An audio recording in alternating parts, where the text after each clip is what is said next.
You're not alone. If you need someone to talk to today, please contact Crisis Services Canada by either calling them at 1-833-456-4566 all hours of the day, or you can text them at 45645 at 4 p.m. to 12 a.m. Eastern Time. Remember, you're not alone, and Crisis Services Canada is here to help.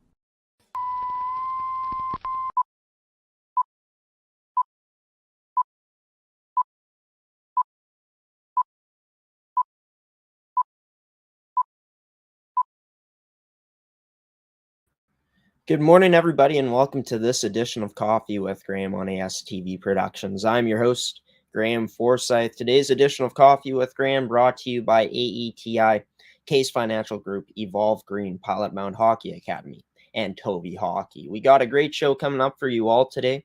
It's going to be a lot of fun. 3 people in total are going to be joining the show. Going to be joined in just a bit here by Brad Kirk, president of the MFHL, to talk about the 2021-2022 season.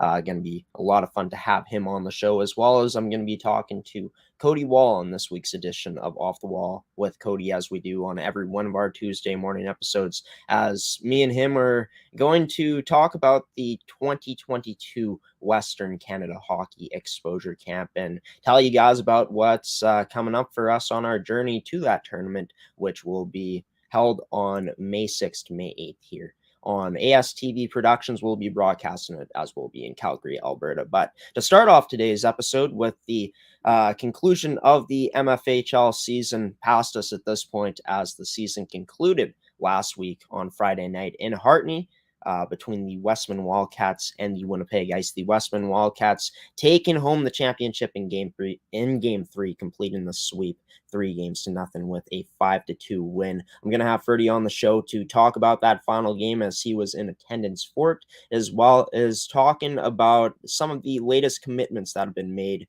within the league to the next level at the college or university stages. So without further ado, let's start today's edition of Coffee with Graeme with this first guest, Ferdi Nelissen, talking all things MFHL here on Coffee with Graeme on AETi Productions.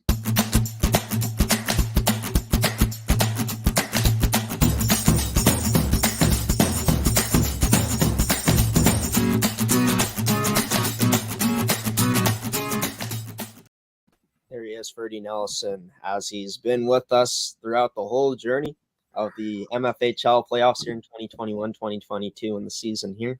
Ferdi with his coffee mug, his cup on this Tuesday morning. Great to have you on the show, man. I mean, you were there in Hartney this past Friday, Game 3, as you were there to present the championship banner, the championship, whatever other swag you're giving out. 5-2 win for the Westman Wildcats, but got to ask you what that atmosphere was like in Hartney.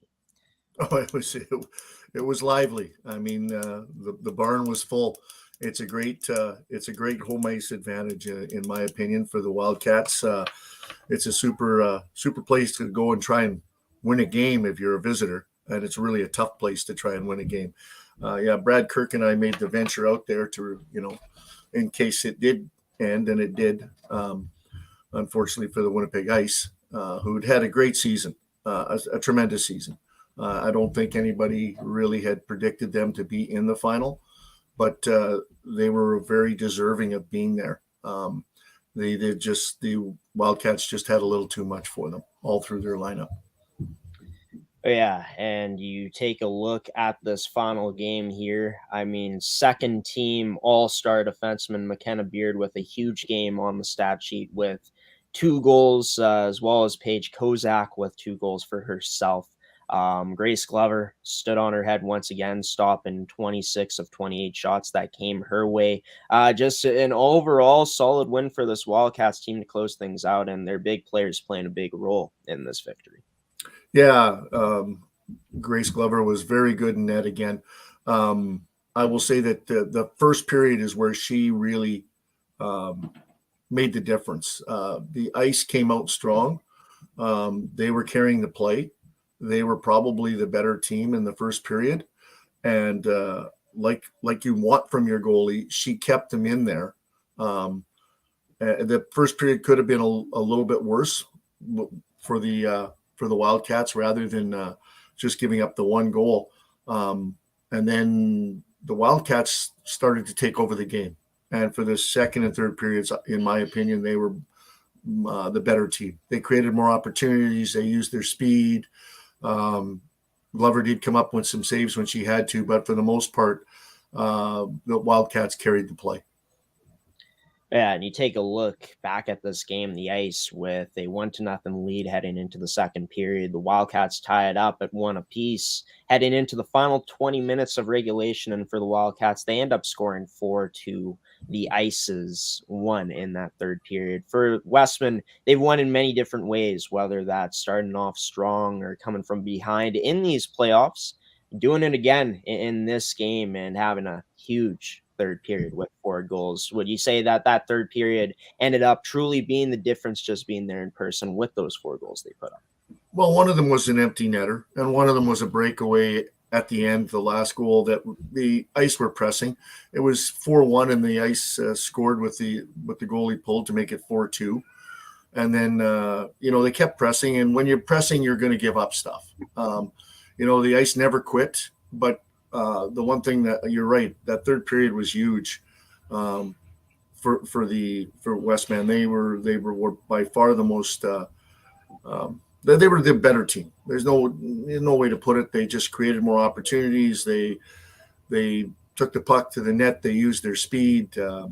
For a young team, they're very composed, more composed than a lot of young teams you will see, because they only have like 3 graduating players and a lot of first-year players. And so I give credit to the coaching staff for having them well prepared and having them believe in themselves, and for on their leadership group for leading the way, because a young team could panic when they're down early in the game, and they just don't. They don't panic, and they just play their game. For the Wildcats in this series, most notably when talking about the Winnipeg Ice players that stand out, Maya Eamon, who was tied second in the league for points, was only held to 1 assist in that final game. All series long, it's been the Wildcats really limiting this Ice offense, as the Ice scored 5 goals in total this series throughout the 3 games. Just talk about that, Westman's ability to be able to shut down the big guns of the Ice when it mattered the most in this series. Yeah, I think they did that almost in every series. I mean, they were only giving up 25, 26 shots a game. If you can keep it under 30 and you can keep a lot of that to the outside, Eamon was very noticeable. She was still playing her game. She's a tremendous talent. She ended up leading the whole playoffs with 15 points, but they limited the damage. She did, and when you can do that to the best player on the other team, that's going to give you an opportunity to win, and obviously that's what it led to. They just have a solid 200-foot game. They're Westman. Their forwards come back hard. There's no lazy players on that team. So when we talk about their defense or their goaltending, it's right from the net out on how they play defense. It's exactly what you want to see when you're scouting. They're playing on the right side of the puck. They're getting back 200 feet. They're protecting that scoring zone in their defensive zone. They've played a really solid brand of hockey. Yeah. And for Maya Eamon, I mean, she definitely was getting her chances in this series, like you said, along with this Winnipeg Ice team at times. But like you said, Westman keeping the shots down throughout the entirety of the playoffs, really.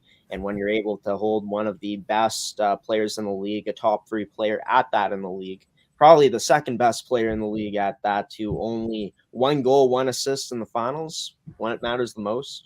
Pretty special performance by the Westman Wildcats, along with limiting the rest of this Winnipeg Ice team. But let's talk about Grace Glover, playoff MVP, another solid performance. I mean, that was the X factor, you would say, for Westman throughout these playoffs, with her being playoff MVP, had to be Grace Glover. So for her to get it, no surprise for myself. I mean, going to what that decision was really like, making that decision to choose Grace Glover as the playoff MVP. Yeah, that wasn't a tough call for us. I mean, 9-1, 9-4-1.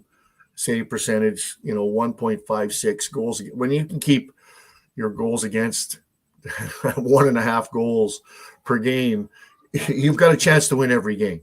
And Grace gave them a chance to win every game, and they only didn't win one, against a pretty good Yellowhead team.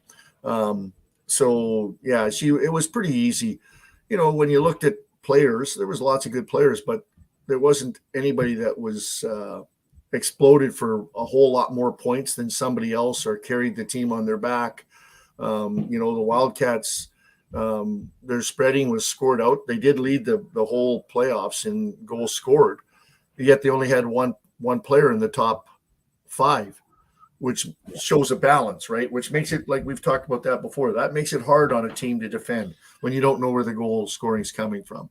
If you can shut down one line, and that'll do it, that's fine. But the Wildcats got it from throughout their lineup, not just their forwards. They got, like you said, McKenna Beard had 2 goals, and she's their top D and their captain, and she scored 2 goals in that game. And the first one was critical. The Ice were still sort of controlling it a bit, and she made a rush, and you can call it a fluky goal if you want, but she drove the net on a rush and got a bounce, and it found a way to the back of the net, and that sort of lifted them because that made it 1-1, and that was a key goal, a real key goal.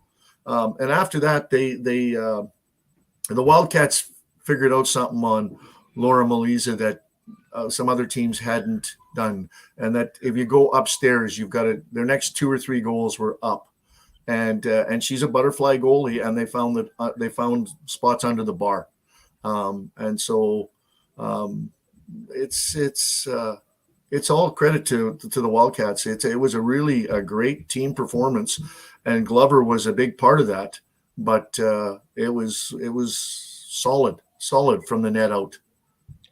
Yeah, and I mean, this Winnipeg Ice team had a great playoffs, but ran into a team that was just too hot. I mean, Westman really only one loss in the playoffs, and that came in game number 1 of their semifinal series against the Yellowhead Chiefs, rallying off 6 straight wins to become MFHL champions. And it's crazy, Ferdi, because the last time we saw a full season, the Wildcats were champions then. So crazy how the first full season back, Westman back on top.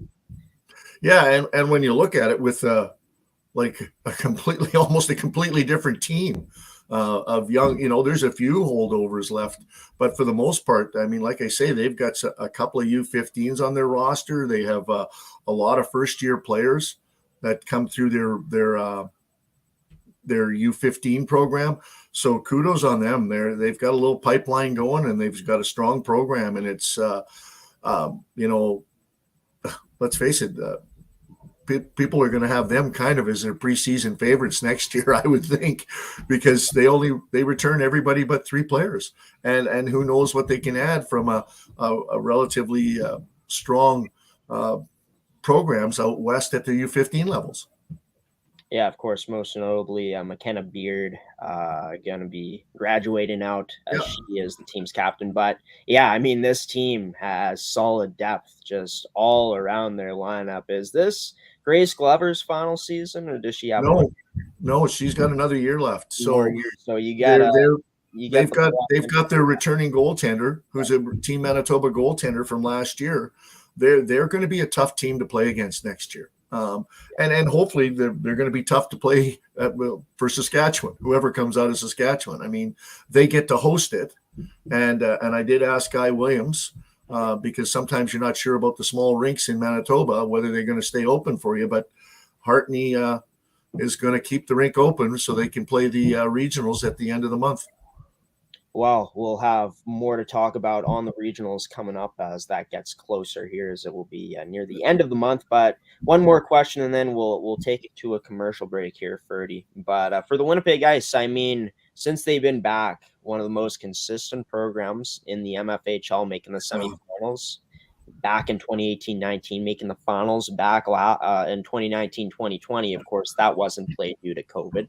And then the season last year, they were set up to potentially make it there once again with how strong their team is. And then this season, with all the changes they had coming in, they're able to make it to the finals once again. But Eugene Kaminsky taking a job somewhere else, be moving up. This going team, to Italy. Yeah, going to Italy. Maybe he needs an assistant coach. maybe. Well, it's an opportunity for Eugene, right? It's an opportunity. Yeah. He's done a wonderful job with the Ice. Again, a team that's only going to lose 4 players off their roster will have their goaltender back. So, with strong U15 programs in Winnipeg, that team could be right there again next year. The league was young. The Avros only lose, I think, 5 players.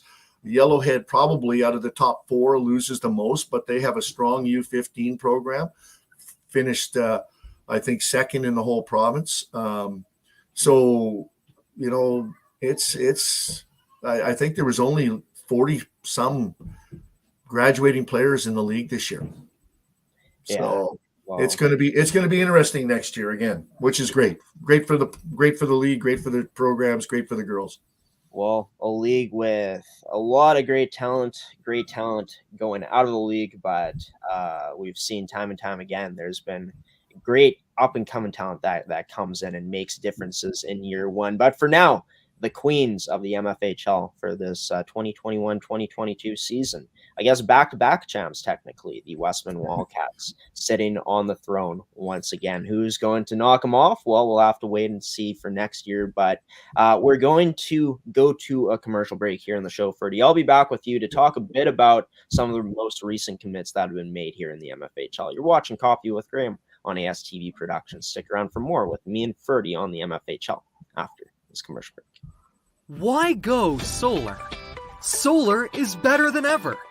Our revolutionary design and inverter equipment with the latest in solar panel technology for the ultimate in-home and business security.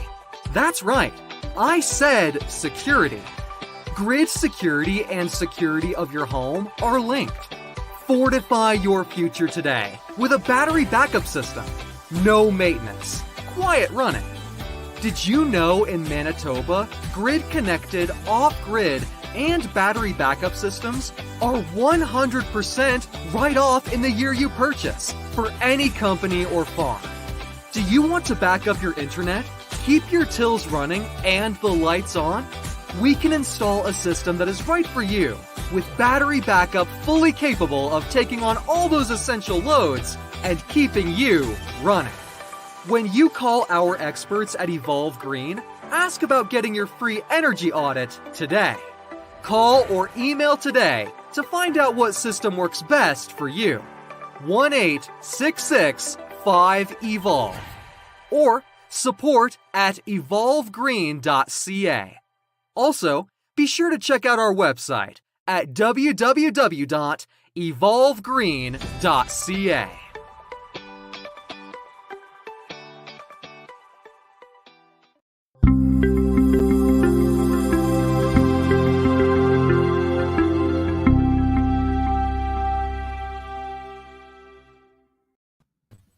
And back here on Coffee with Graeme with Ferdi Nelissen joining me on this Tuesday morning.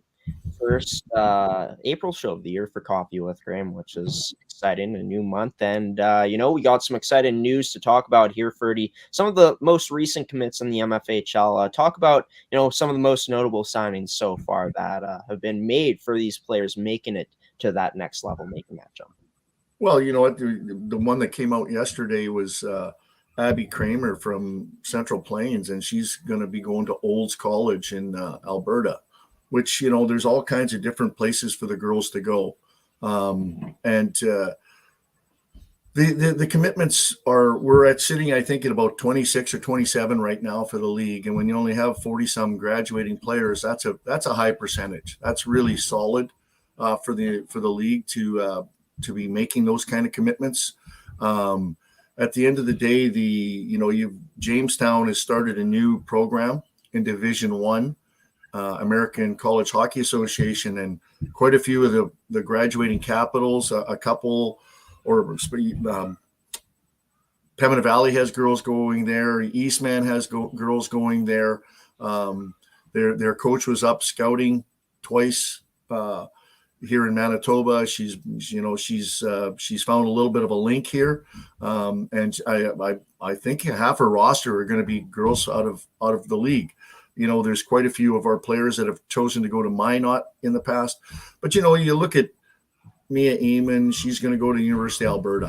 What an outstanding program. Nora Collins and Louise Ferguson are going to the University of Manitoba. I think John Rempel did a wonderful job of getting two quality players out of our league there to bolster the Bisons. You've got I'm trying to think of who else is going right now. Courtney Bays is heading out east, I do believe, to York. It's something like it's one of the Eastern schools. I'm trying to remember them all off the top of my head. Is a little hard with 26, but these players are, Matani's going somewhere. They're all heading to different programs at the U Sport. You got Quinn McLaren going Division I NCAA at Lindenwood. Abby Bordeaux is heading to Alberta. Again, Alberta's picking up Bordeaux and Eamons from our league. Two of the top three scorers and four scorers in our league were Team Manitoba players, and Alberta always has a tremendous program. The Pandas run an outstanding youth sport program. So these girls are all finding places to play at different levels.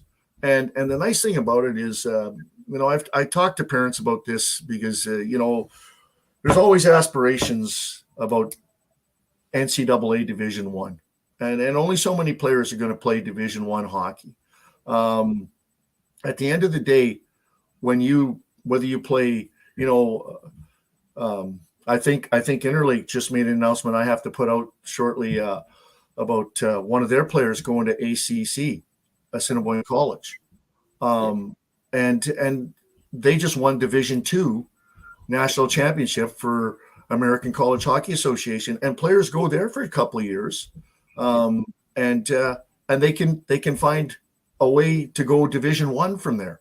Lauren Blight, that used to play for me, ended up playing in Minot for 4 years after that because it doesn't hurt your eligibility. And so she, and Minot's a top 4 team at the Division I level there. So there's all kinds of opportunities for the girls, and when you look at it, whether you're playing Division II, Division I, NCAA Division II, III, and Division I U Sport, only 5 to 6% of college or youth athletes ever make it to play any level of college sports. Wow. So these girls are basically, in my opinion, there's an old saying that if you're playing college sports somewhere, you're a stud. Probably not exactly the term you want to use for female hockey, but it's an elite group you're in, and our league is doing a wonderful job of facilitating these opportunities. The coaches on these programs, Ashley Van Aglen has a tremendous record of getting girls to the next level. The Ice are getting to that point. Central Plains has 6 commitments out of, I think, 8 girls so far this year. Yeah. Westman only has 3 graduating players, but I know for sure they're all going somewhere. So when you can do that for your players, and that's a big part of why the programs are being offered. Not, the W is a great thing, and every coach in our league wants to win. Me as well when I was there, and was fortunate enough to win a championship, go to SO Cup. But at the end of the day, when you can see your players moving on and getting those opportunities, we're a developmental league, and that's what we have to remember. So that D word, the development word, is as important, if not more important, than the W. And it doesn't matter if necessarily you're on a winning program this year or players find a spot. Yeah. Scouts don't look at the score; they look at what you're doing on the ice. And if you're playing in a tough league with good competition and you're doing the right things, you'll find a spot if you work hard. So the commitments they're coming, and hopefully there's some more coming with some of the remaining graduating players. Most of these scouts don't look at third-year players a lot. They're looking 2-3 years down the road. So they're looking in grade 11, grade 10, and even possibly grade 9. But it's a wonderful thing to see all the players moving on. I truly enjoy doing the write-ups for the commitments. It's a big part of why we exist, and for me, it's the biggest part. Yeah, and you named a lot of good programs there. I mean, ACC has now won back-to-back national championships. They went undefeated, actually, in all their games, including the extra games like exhibition and tournament back in 2019, 2020. That year got shut down in COVID. But, I mean, take a look at McKenna Beard. She commits to Minot State. Emma Ramsey, speaking of ACC, she goes there. She commits there. You and also she'll be a tremendous player there. Yeah. She'll be tremendous there. Kelsey Page to the Cougars, U of R right there. Of course, you mentioned Bays going to York. You'll have Ferguson and Collins on Team Manitoba, Bordeaux, and I guess University of Manitoba, and Bordeaux and Eamon playing on University of Alberta. Just in terms of the range of there's D1 schools, D2 schools, D3 schools, many places for these players to play. It seems like there's a trend of where certain colleges, universities are signing players from what teams they like as well. Talk about how those trends have built up as the years have gone along to the point where it's at now, where the relationships are so strong between teams and the colleges that seek them. Well, if a coach, and I'll use you brought up Page going to University of Regina. They have a history with Magwood in the past and some other players being very productive for the Cougars. So Sarah Hodges will create a sort of a link with that team. I mean, they see it as a place where the coaching staff is developing the kind of players they like, and they are successful, and they come into their program and they're ready to play. So when you look at that, John Rempel is more and more taking players out of the league. For years ago, there wasn't a lot. Now over the years, when he won his championship on that roster, there was 18 or 19 Manitoba female hockey league players on that team. I mean, I had 5 former Caps in the starting lineup when they won the national championship. The Avros, I think, had 6. There was players from Pembina Valley. There was players from all over the province that were played in the Manitoba Female Hockey League that won that championship, and he's got a strong core there right now with players from the league and Manitoba, not just the league. But so if you can keep your best players at home and offer a program that's going to be competitive and successful, and you can get your education while hopefully getting some funding to offset costs. But these relationships are built up. I've developed a relationship with quite a few coaches that contact me because of the showcase that I run in September. We stream the games on Hockey TV. Now I've been contacted by ASTV to see if we can do something, and I'm not against that, because you guys put the games out for free and you do quality stuff. So they've sent me a package, and I'll take that to the people that we have to make the decisions with. But that would be a great not that I'm trying to entice anything here, but that would be a great relationship, right? To have locally and talk about. But for me, the key is, no matter who you stream the games through, whether you do it yourself, you're streaming the games so the players can get visibility. And that's part of that whole thing. What are we about?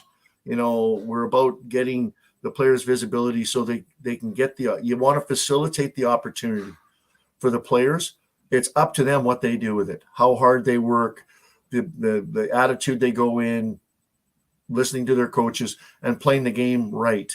So you facilitate the opportunities as programs and through showcases, and the girls, hopefully, these young, talented female athletes take advantage of that. And as we can see, they do. With 26 or 27 commitments and probably more to come, they do. And when you look at the group of players coming back to the league, how young they are and how talented they are, I only see those commitment levels going up. Yeah, and what, like 26 or 27 out of 40 something? What exactly is that number out of how many graduated? Well, it's over 50%. I'm not a math genius, but it's over 50%. Right. That's huge. Yeah, and the season just ended on Friday, right? I mean, Right. that's the final game of the season. But in terms of the showcase, I mean, we'd love to be able to do that. Would be awesome to be able to not only give you guys quality coverage on the showcase, but also letting athletes and just viewers at home watch this for free, because that's so huge in watching game film. And if you're able to have that, that would be a huge plus for these players and a very competitive showcase that gets a lot of traction. Well, and I know in the past, you try and keep track of this so people know that it's working. And the last couple of years I ran the showcase, of course, a couple went missing because of COVID. We've had upwards of 140 to 150 schools watching the games at the showcase. When you're getting that many schools watching, there's probably going to be the odds that somebody is going to look and find something they like, and that's why you do it. No matter who it's being streamed by, if those university coaches know, because they are their own scouts, they're going to tune in, especially if the games are archived. They don't necessarily have to watch them right there. They can go watch if they know there's a player or two from different teams that they're interested in. They can go watch them, and it's a huge tool to help facilitate these opportunities for the players. Well, we'd be more than happy to be able to do that and bring the folks that coverage. We'll have to wait and see, though. Fingers crossed that ASTV ends up getting that. But Ferdi, we're going to talk about the showcase here in the future for sure when it gets closer to that date, because we're still in April. Still got a long way to go for that. Well, these teams, that's one thing about AAA hockey. The teams, as soon as their season's done, they start planning for the next year. I know it sounds a little early, but honestly, they start planning. I'm already working on the showcase right now. Those teams are already planning. Coaching applications have gone out for different programs. They want to have things in place because they want to run it on a professional level. As much as they can, they're trying to facilitate all the right things for the players, which includes dryland programs, video sessions, all these programs, whether it be in the league or a sports school, they're trying to run them as close to the top level as you can, based on the resources they have. And most of them do. They offer great programs.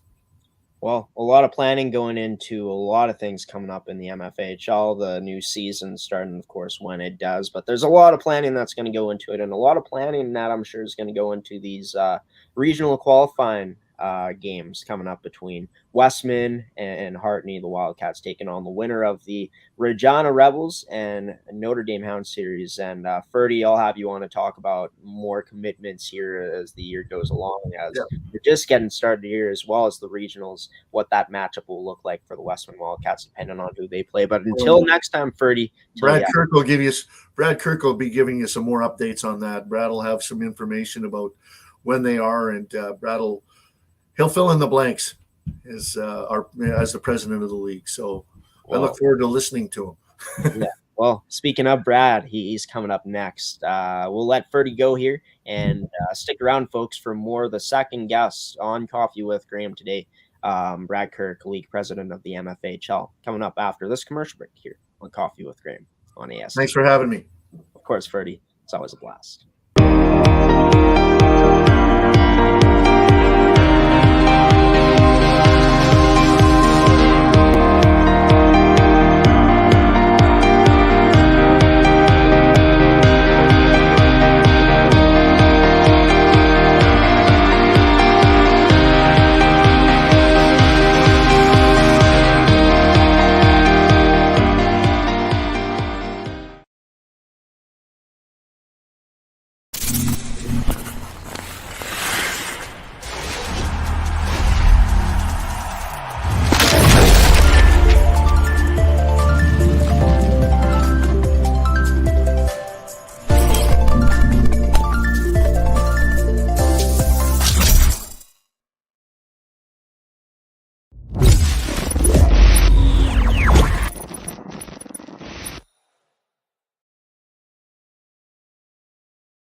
Brad Kirk, president of the MFHL, joining this edition of Coffee with Graeme. Brad, with 135 items completed on the schedule. That's regular season games, tournament games, exhibition games, playoff games.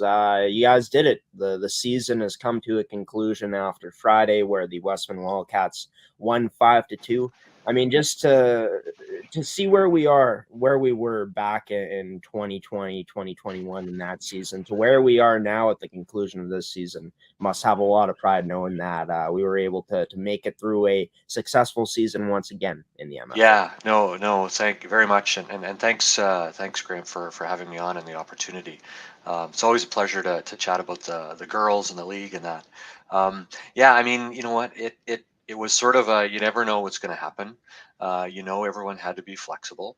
When all told, we missed one game out of the entire season, so there was only one game that we weren't able to reschedule because of when we needed to finish the league and to start playoffs.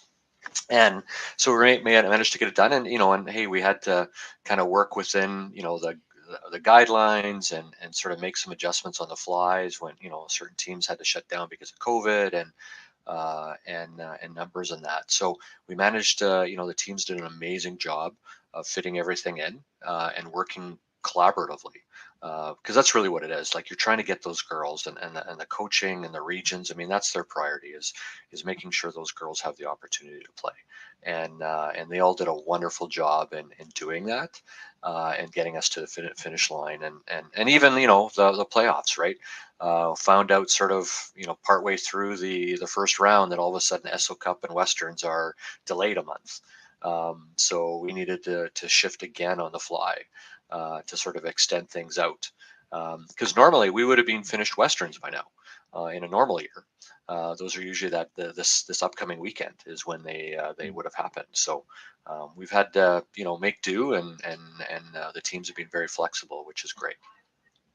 Yeah, for sure. I mean, all 8 teams coming together to make this happen. And yeah, there were obviously some hiccups along the way in terms of when that big snowstorm came in, shutting down the highways and stuff. There were games in the playoffs getting postponed. But I mean, fighting through all of that, I mean, being able to put this on a full season, first since really 2018-19, since 2019-2020 didn't have a playoff. So just to see all these teams come together, truly special to see what they were able to do to be able to make this all happen.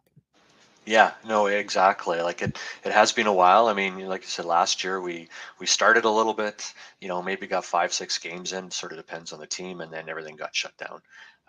So yeah, for them to have that opportunity, and even some teams having that opportunity to go away, when the rules allow them to take those trips and get more exposure for the girls, and having those opportunities to showcase their talents.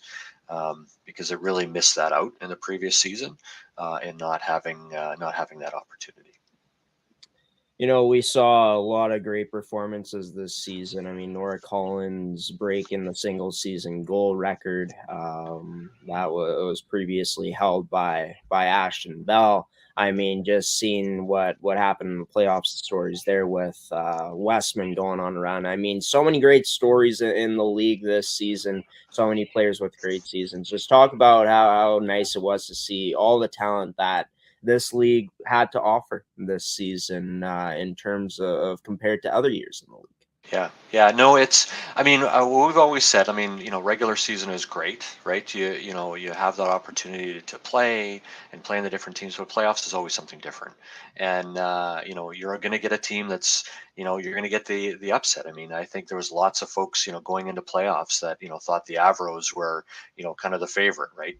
There's a team that has lots of talent, some of the names you mentioned, but there's lots of talent on other teams.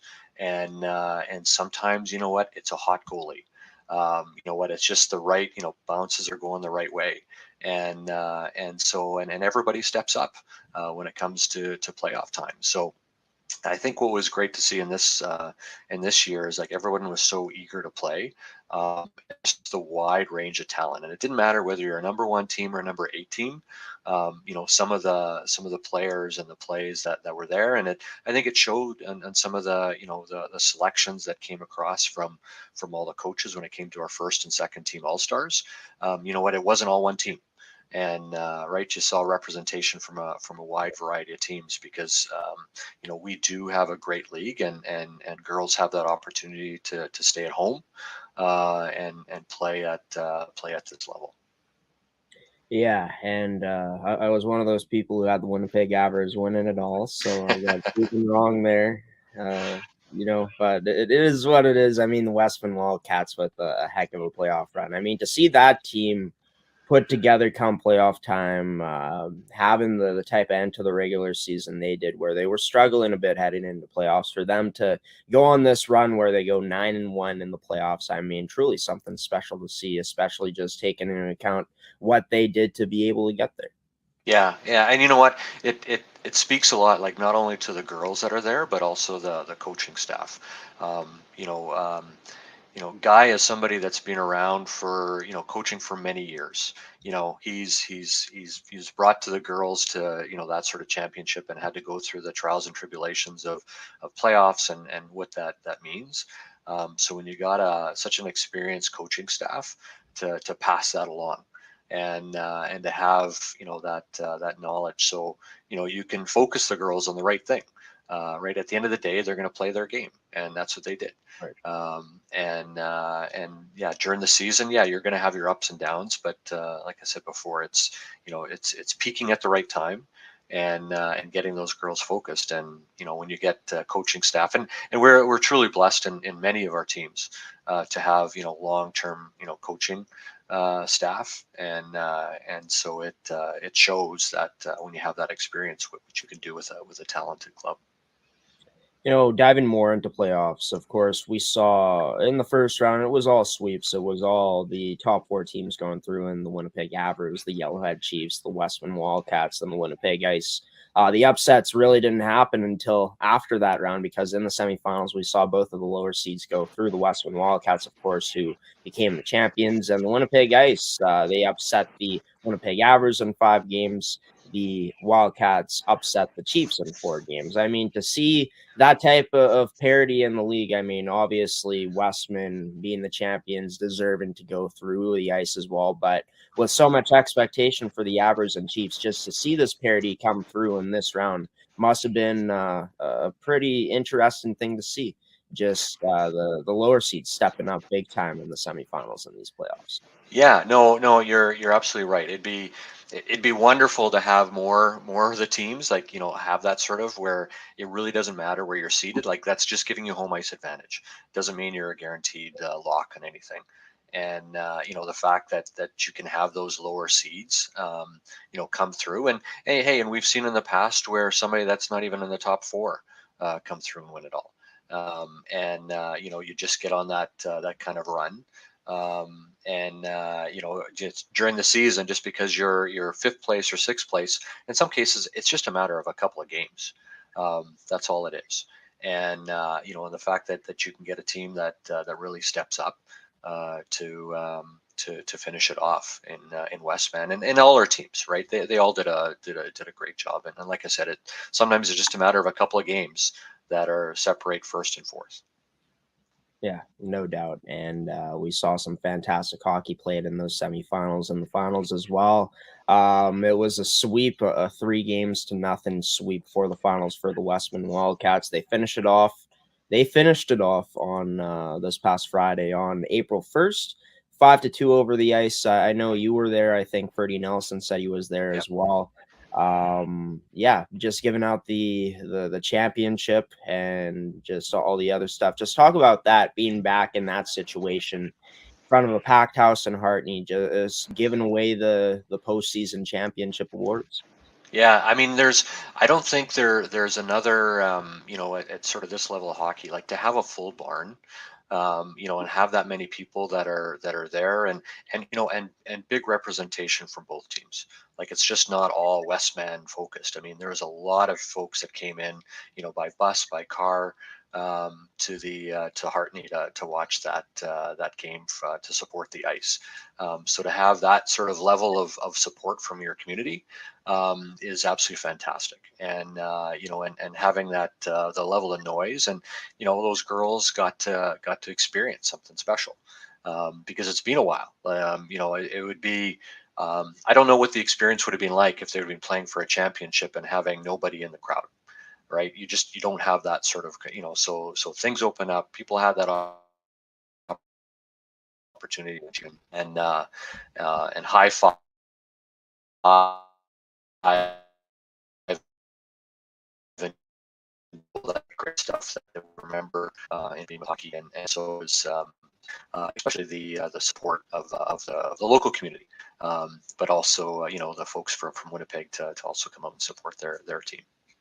Yeah, it's crazy. Talked to Ferdi about this earlier, is that the last time there was a full season of games played, including playoffs, was back in 2018-19. And that's when Westman won their last championship. So another full season, and Westman champions once again. But, there's still some work to be done for the Westman Wildcats, as they'll be playing in the regional qualifying event against the Saskatchewan League winner to make it to the SO Cup. What's going to be the preparations, since the games will be in Hartney, the regionals will be held in Hartney? What's going to be the preparations for the Westman Wildcats and the league heading forward to get ready for this? Yeah, I think, so what Westman is going to be doing is they're going to be, they'll probably have their regular practice schedule. I mean, it's great that Hartney is actually keeping the rink open for them, and because it is so late, right? A lot of times, many of these rinks shut down at the end of March, and so to basically put on another month of in that facility is absolutely wonderful. To have that. So I think for them, it's, practicing when they can, having that opportunity, at least you got your home ice. I think when it comes to games, it's probably, looking for some of the teams. Like, from what I understand, there's a number of teams going into a spring-ish showcase that St. Mary's puts on at the Iceplex I think in a couple weeks or so. So those teams are continuing to practice. So you have that opportunity to either play teams from our league, or even some prep teams, whether it be St. Mary's or BH, to kind of, get you ready, Right. For what's coming. But yeah, some teams may have, are shutting down for the season already, don't have any plans. So I think, it's a matter of trying to find games where you can. The pool might be a little bit less than in the past, but there's still those opportunities, and that's really all you can do, is just continue to focus on your own game. I don't think there's probably lots of scouting that's happening. I know that series in Saskatchewan isn't final yet. I think Regina is up 1-0, if I read things properly. But yeah, it's, I'm sure there's lots of scouting and that to see what can happen, or the coaching staff looking at that. So I think it's just more prep to play their game. Yeah, and you mentioned the Saskatchewan Female League there, Brad. Well, coming up, League Report will be updating everyone on what's been happening in the finals there between Regina and Notre Dame in the finals, but for that league. But it's going to be exciting to see the Westman Wildcats, trying to represent Manitoba at the SO Cup, if they are able to make it through against either the Regina Rebels or Notre Dame Hounds. But before I let you go here, one more question for you, Brad. Are we going to see a coaching vacancy for the Winnipeg Ice coming up this year? I know that was announced on Winnipeg Ice's Instagram. I'm sure they announced it throughout their whole social media that Eugene Kaminsky landed a job with the SV Caltern hockey team. So what's the update there with the Winnipeg Ice at this point? Yeah, I'm gonna guess they're. When I saw that, I was probably as. It's funny. Eugene didn't say anything on Friday. We probably had to wait till that the season was done for them before he made that announcement. I mean, wonderful opportunity for him. To take his skill set. And everything he's learned over the years, and to another level, and just a great opportunity to be in Europe as well. So yeah, I'm sure Winnipeg is looking for something. Whether they look at their own bench, the folks that he's had assisting him for the last couple of years, might be a natural fit. But I'm pretty sure Winnipeg has a Hockey Winnipeg has a process for appointing coaches and an application process that I'm sure will start up very soon. Well, one of the MFHL's best coaches, brightest coaches, Eugene Kaminsky, getting a chance to take his skills, like he said, Brad, to that next level. But Brad, great to see that this season in the MFHL was able to end off without any problems really in the end. Was great to be able to see the talent that was displayed here, not only in the regular season, but in the playoffs. Can't wait for the regionals coming up for Westman at home in Hartney, going up against either the Regina Rebels or the Notre Dame Hounds coming up later this month. But, Brad, until next time, until we talk again, thanks for coming on and doing this and talking about the MFHL upon the conclusion of the 2021-2022 season. Great. Thank you very much, Graeme. Of course, Brad Kirk, president of the MFHL, joining this edition of Coffee with Graeme. I'll be back after this commercial break for League Report here on Coffee with Graeme. Stick around for more after the commercial break.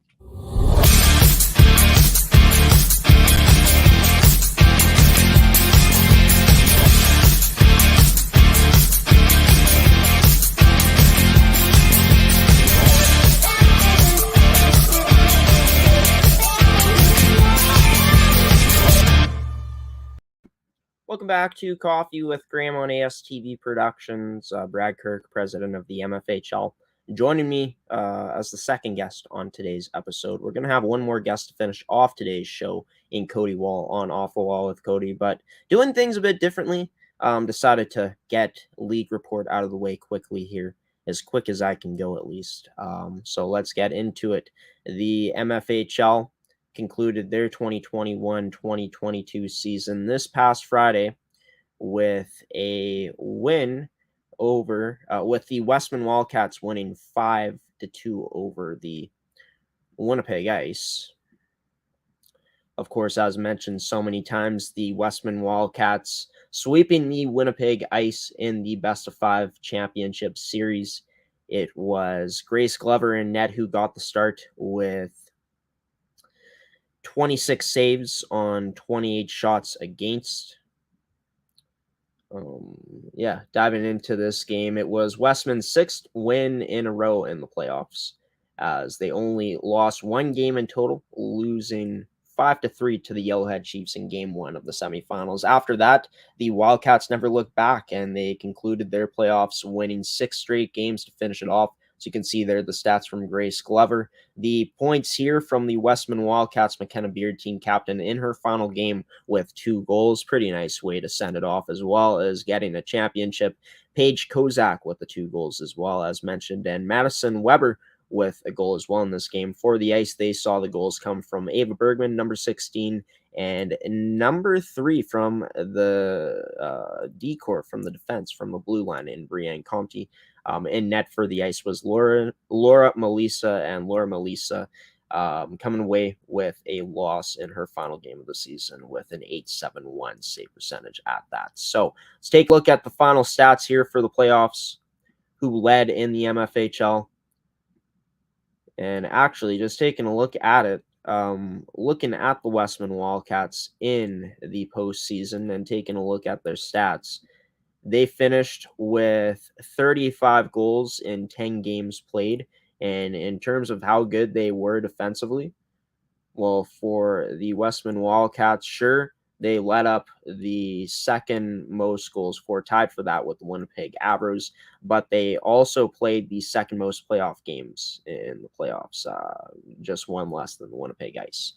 So, yeah, taking a look at it, goals against average of under 2, pretty solid numbers there from the Westman Wildcats. And looking what they were averaging in terms of points per game, in terms of players putting up points, 8 points per game for them, 35 goals in 10 games for this Westman Wildcats team in the playoffs. But taking a look at the postseason leaders,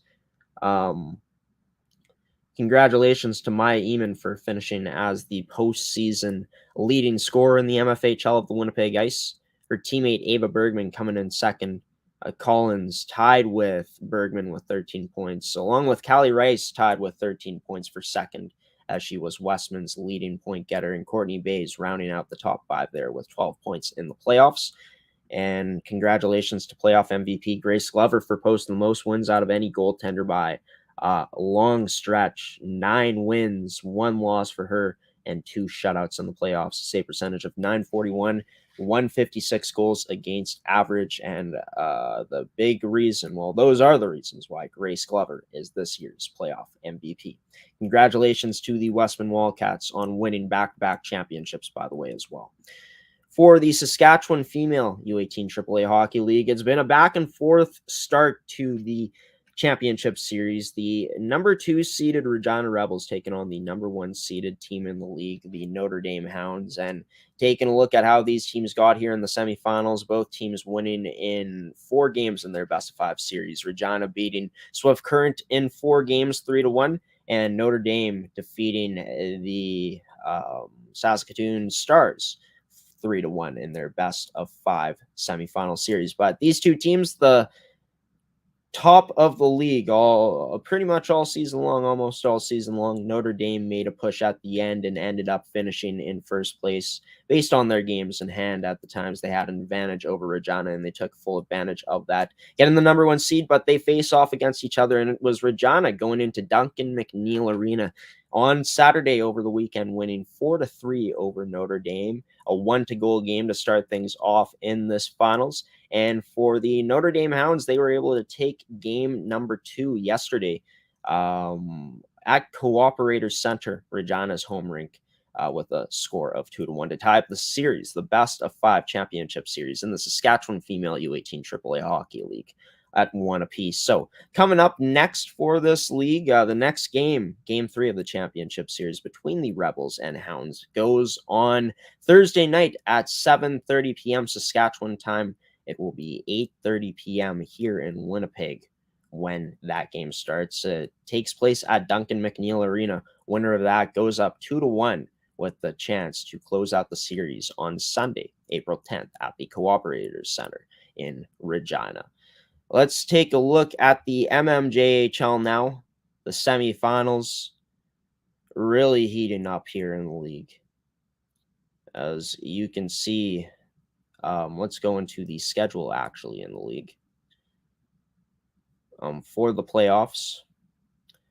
So we've taken a look at how the early games went, but let's take a look at how Friday night went. And oh man, the St. James Junior Canucks with a demolition on the Raiders Junior Hockey Club. 15-1. They took that game to go up 2-1 in the series at the time. Taking a look at the box score, 15 goals in a playoff game. You don't see 15 goals often in games at all. It is a very rare feat, and to do it in a playoff game is something else. But it was Curtis Luke leading the way with 4 goals in this game. Just in terms of the goals, those are the only things I'm seeing. Chicoine had 2 goals as well. Height had 2 goals. Half Danson had 2 goals as well. Rory Neal from the back end had 2 goals. Romanik had 2 goals as well, and Mason Vandell. So some big performances from some players there, most notably Curtis Luke with his 4-goal performance. For the Raiders Junior Hockey Club, Kukzek was the only goal scorer in that game. But looking at the shots, 56-16, and 4 chances on the power play for St. James in that game. They capitalized on 3 of them, and they shut down the Raiders' power play to only 1 goal. After the first period, upon conclusion of it, after the first 20 minutes in this game, it was really close, 2-1. But St. James 6 goals in the second and 7 goals in the third. 13 goals scored in the span of 40 minutes, which is crazy. But yeah, that series went advantage 2-1 for St. James after that win. And then they also extended their lead and put a stranglehold on the series at this point with a 4-2 win over the Raiders Junior Hockey Club, which was 2 days ago on Sunday, with a 4-2 victory. St. James having a chance to close it out at home on Wednesday, tomorrow at 7 p.m. Raiders Junior Hockey Club will look to keep their season alive. For the Pembina Valley Twisters and Transcona Railer Express, well, This series hasn't had any blowouts so far. In fact, we've had 2 overtime games so far in this series. Of course, you saw the first game that I talked about on the network here last week, 4-3 overtime victory for the Railer Express, as well as losing 6-4 to the Pembina Valley Twisters in game number 2. So the series was tied up at 1, and for the Railer Express at home, able to win 4-3 on Sunday. It was the Pembina Valley Twisters with home ice advantage, winning 3-0 over Transcona in that game. Series tied at 2 apiece. Game number 5 going tonight in the best of 7 semifinals at 7:30 p.m. at East End Arena, at the Ag Golding Arena within East End. And for the St. James Junior Canucks, having a chance on Wednesday to close out their series to make it to the championship at the Bell MTS Iceplex.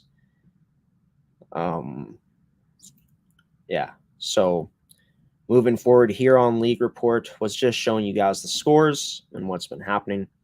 We'll show you guys the stats of the leagues from the Saskatchewan Female U18 AAA Hockey League in next episode, as well as from the MMJHL. But yeah, that'll do it for League Report, everybody. Coming up next, exciting news for ASTV Productions, as we will be broadcasting and covering with full play-by-play, color commentary, pre-game shows, post-game shows, and a whole lot else.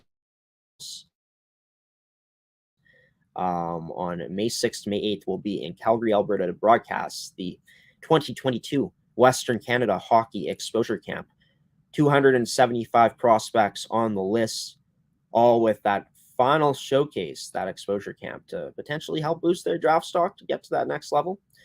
For the 07s at least, there's going to be 2003 born players, 2004, 2005, 2006, and 2000 born players, all competing in this, with a variety of goaltenders, defensemen, and forwards, all competing. Here on this segment coming up, Off the Wall with Cody, left the best for last today. You're going to be previewing just what this tournament is all about, what it consists of, and the number of players that we're going to be seeing in this tournament, and what our coverage on Off the Wall with Cody will look like moving forward here within the next month as we start our journey, our road into the coverage of the 2022 Western Canada Hockey Exposure Camp. 3 days of a lot of high-intensity hockey coming up May 6th to May 8th here on the network. Cody Wall joins the show next here on Off the Wall with Cody to talk about it with me as we start off our coverage, the introduction of the 2022 Western Canada Hockey Exposure Camp here on Coffee with Graeme on ASTV Productions. Coming up next. You won't want to miss it if you're a fan of high-level amateur hockey. As I try to find the commercial I want. We'll see you guys in just a moment. Coming up next here on the show. Welcome to Pilot Mountain Hockey Academy, your world-class academic and hockey training facility created to maximize each student's athletic and academic potential. Blackjack Stewart Arena, home of the Buffalo, is inside the 46,000 square foot complex, as well as a curling rink and other facilities.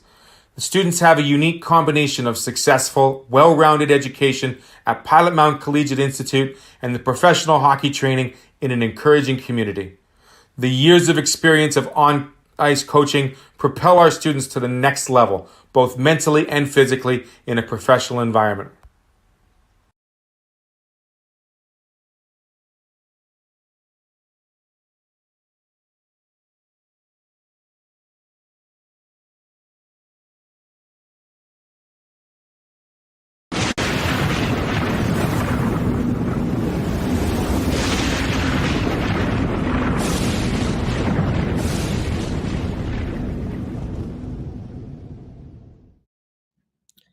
It's this week's edition of Off the Wall with Cody Wall. Cody, it's the start of something new here on your segment, Off the Wall with Cody. It's the start of our talks about the 2022 Western Canada Hockey Exposure Camp that will be played at the Seven Chiefs Sportsplex in Calgary, Alberta.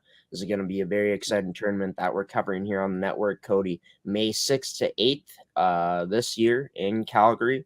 Seen about 274 prospects that will be seen in this camp, 274 players. Exciting times. I mean, just with us being able to cover it, Cody, later on, just the tournament seems like it's getting closer and closer at this point. Very exciting time to be able to have this tournament broadcasted here on the network coming up on May 6th to May 8th. Yeah, just taking a look forward. We got so much stuff coming up in the pipeline here. And this is one of those things that, like you said, Graeme, is exciting. We get the chance to travel out and partner with the Western Canada Hockey Exposure Camp and broadcast the Prospects Camp there. Like you said, there's going to be a lot of players that looking to stick on with some teams. There's going to be a range of players from age 2003 to birth year 2003 to 2006, and all these players just trying to make it to the next level here. And yeah, just not players in that 07 age group, but the 06 age group, 05s, 04s, 03s as well competing in this. And just how cool is that to see, all these different age groups coming together to compete against each other? Yeah, definitely. It's pretty cool. I remember about 10 years ago when I was in the spot of some of these guys, I didn't remember seeing anything as enticing as this Western Canada Hockey Exposure Camp, where you can kind of you sign up and then you go to a neutral site, and there's going to be dozens and dozens of scouts at this camp through all of Western Canada. There's going to be players or scouts from AJHL, BCHL, MJHL, the Saskatchewan Junior Hockey League, as well as scouts for the Western Hockey League for the WHL. There's a lot of excitement around this tournament just because of what kind of exposure it can bring to you. And I feel like ASTV broadcasting this is definitely going to be good for both parties, in the sense that, we're going to get a chance to see some of the up and coming junior players that are going to be playing for these next couple of years, as well as, these players are going to get to be broadcast. We're going to be doing interviews with these players. I know that, I'm planning to sit down with a couple of these players over the next couple of weeks and get to know some of them.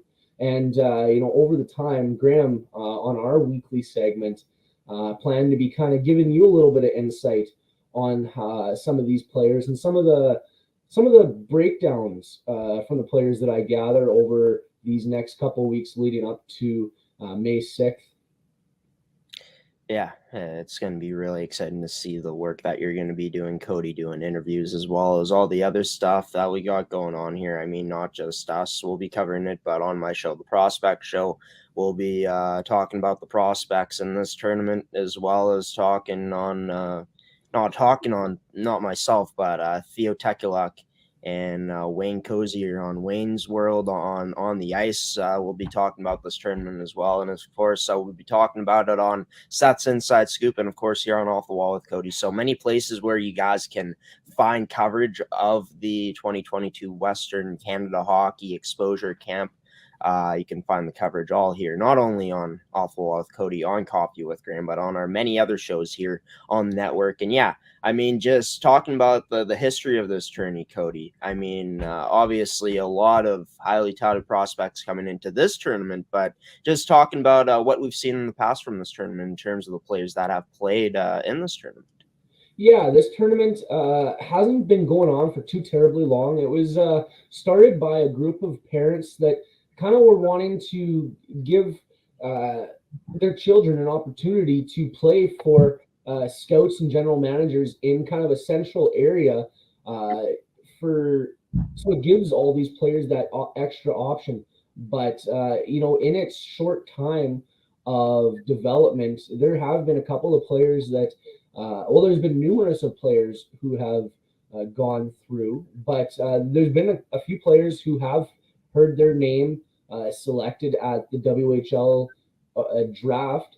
Some of those players are Logan Cunningham for the Victoria Royals, Ty Gordon for the Prince Albert Raiders, as well as Rowan Gust for the Kelowna Rockets. With last year or years ago, they had Jaden Henderson, who is currently finding himself playing for the Edmonton Oil Kings. So if you sit down, you think about it, this tournament maybe was an opportunity for some of those guys that they maybe wouldn't have had just playing for their local team and their local camps, coming to a central area where you can have scouts from all over and come and watch hundreds of kids. Like you said, Graeme, there's going to be 275 kids that are going to be battling at this tournament and trying to show off their stuff. So when you have something like that, it really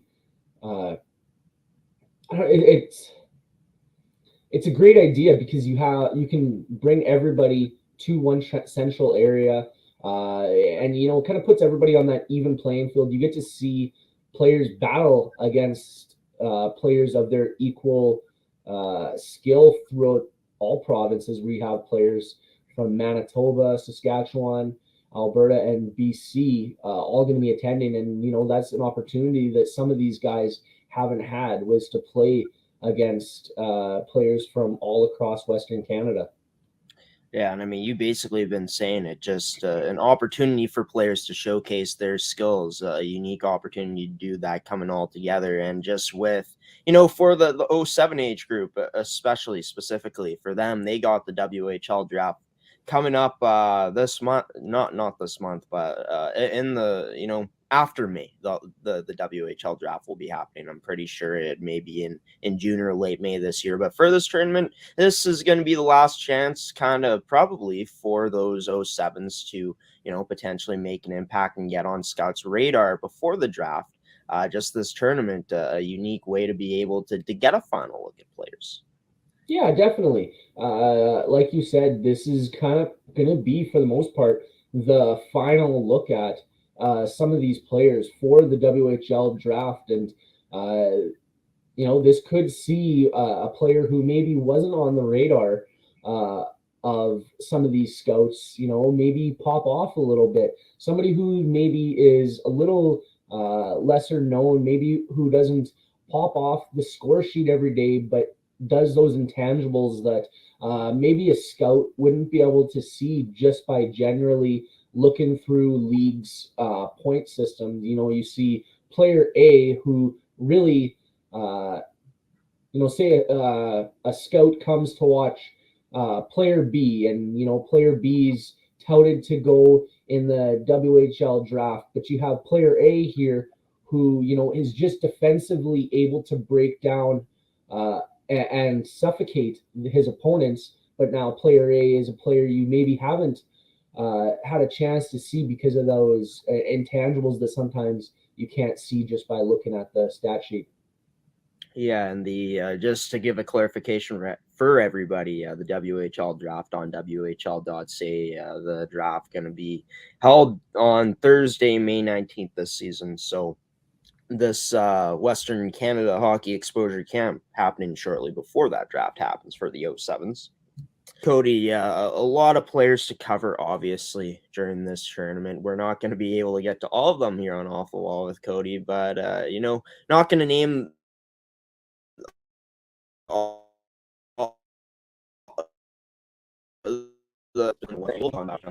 I'm sure that, you, along with myself, excited to be able to talk about a certain group of players here coming up throughout the next month. Just tell the viewers for this segment, what they should be expecting from us here, from yourself here on this segment coming up in the next month, leading up to this tournament, previewing this certain group of players. Yeah, over these past couple weeks, we've all kind of been getting this information here for the Western Canada Hockey Exposure Camp, and some of that information is the list of players now that we currently have. So we've been talking off the air, Graeme, about sifting through those names of players, and kind of brainstorming on what we want to talk to those players about, and just kind of getting their feel of the excitement and what their expectations are coming into this camp. Obviously, expectations are going to be to get to that next level, but maybe dive a little bit more into it. Talk about their hockey history, where they've come from. Some of the ask the players. We're going to talk to the players about some of the strengths that we find that they think they have in their game, and some of the stuff that they maybe need to work on going forward. But definitely not going to name any names yet because we are still sifting through the list. But over these next couple of weeks, we are going to get the chance to kind of talk with some of these players that are going to be heading to this tournament in early May. Well, it's going to be very exciting to be able to talk about this tournament with Cody Wall on Off the Wall with Cody and get an insight to the interviews that he'll be doing here coming up, which is very exciting for you, Cody, to interview these players.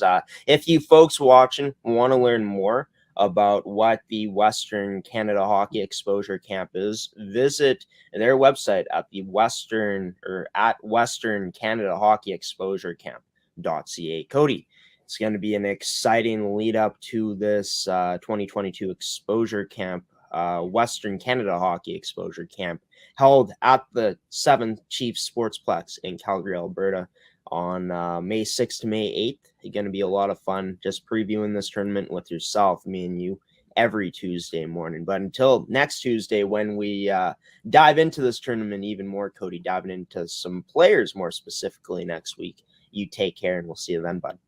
Thanks for having me on, Graeme, and we'll look forward to breaking this down further as we do get closer to the tournament. Cody Wall, the man on Off the Wall with Cody, once again on this Tuesday morning. That was Cody Wall joining this edition of Coffee with Graeme on Off the Wall with Cody. Exciting times here on the network. The 2022 Western Canada Hockey Exposure Camp from May 6th to May 8th here on the network, and just got some exciting news from headquarters. This tournament has now been expanded to 325 players, and there will now be 40 games that will be played. So that's a lot of players, a lot of hockey to cover in 3 days once May 6th to May 8th comes. And going to break down some of those players here on Off the Wall and just on the network in general. So stay tuned for that, folks. An exciting month ahead of us, and really an exciting time here throughout the next few months here for us on the network.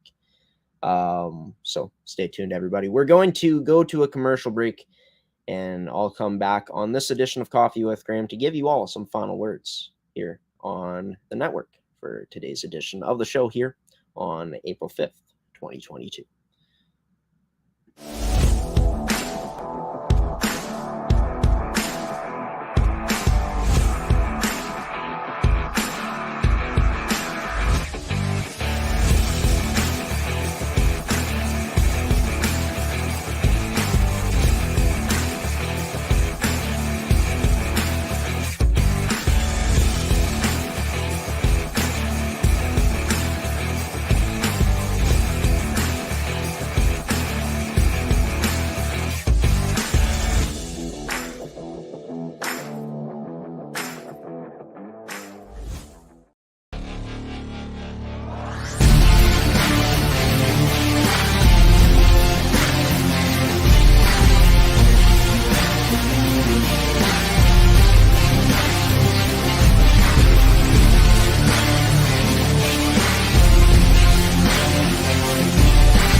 Welcome back to Coffee with Graeme here on ASTV Productions. This is where we say goodbye. Well, where I say goodbye for today's edition of the show.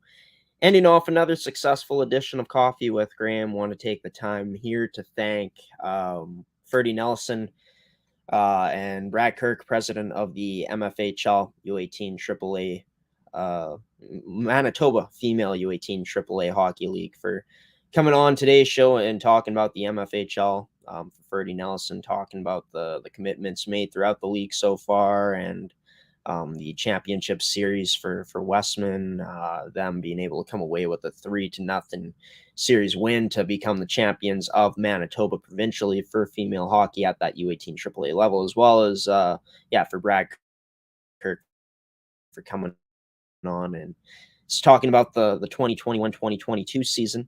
And also want to thank Cody Wall for coming on and talking about the 2022 Western Canada Hockey Exposure Camp. And you heard it here first on the network, everybody. The Western Canada Hockey Exposure Camp for 2022 is expanded now to 325 players and 40 games. The only place to watch the 2022 Western Canada Hockey Exposure Camp will be here on ASTV. So exciting for that to come on May 6th to May 8th. But special thanks to you, the viewer, for tuning in as well to today's edition of Coffee with Graeme. And also a special thanks to our sponsors of Coffee with Graeme in AETi, Case Financial Group, Evolve Green, Pilot Mountain Hockey Academy, and Toby Hockey. Until next time when I see you folks, which will be on Thursday night at 8 p.m. Central Daylight Time. You can catch that edition of Coffee with Graeme on Thursday night at 8 p.m. Central Daylight Time, which is Manitoba time, on our Facebook at ASTV Productions, on our Twitter at Amateur Sports TV, or on our website at amateursports.tv or astvproductions.com, as well as all the other places you can catch us here on the network. And want to let you all know, on live broadcasts like this, if you missed anything and you're watching this episode live, you can rewind the broadcast now with our new media player on amateursports.tv. But folks, you can check out the guest list for that episode for Thursday night's edition of the show on our social media accounts, on our Instagram at ASTV Productions, on our Facebook at ASTV Productions, and on our Twitter at Amateur Sports TV. On Thursday morning before 12 p.m., before noon, we will be releasing the guest list of who will be joining that episode. We got some great guests lined up for you guys already. Can't wait for you guys to see that on Thursday morning in preparation for that next edition of Coffee with Graeme to be released. But until next time, folks, I've been your host of Coffee with Graeme, giving you the salute and the peace out on this Tuesday morning. Until Thursday night, have a wonderful rest of your Tuesday today. Stay safe out there, and we'll see you on Thursday night, everybody. Peace out once again. Take care.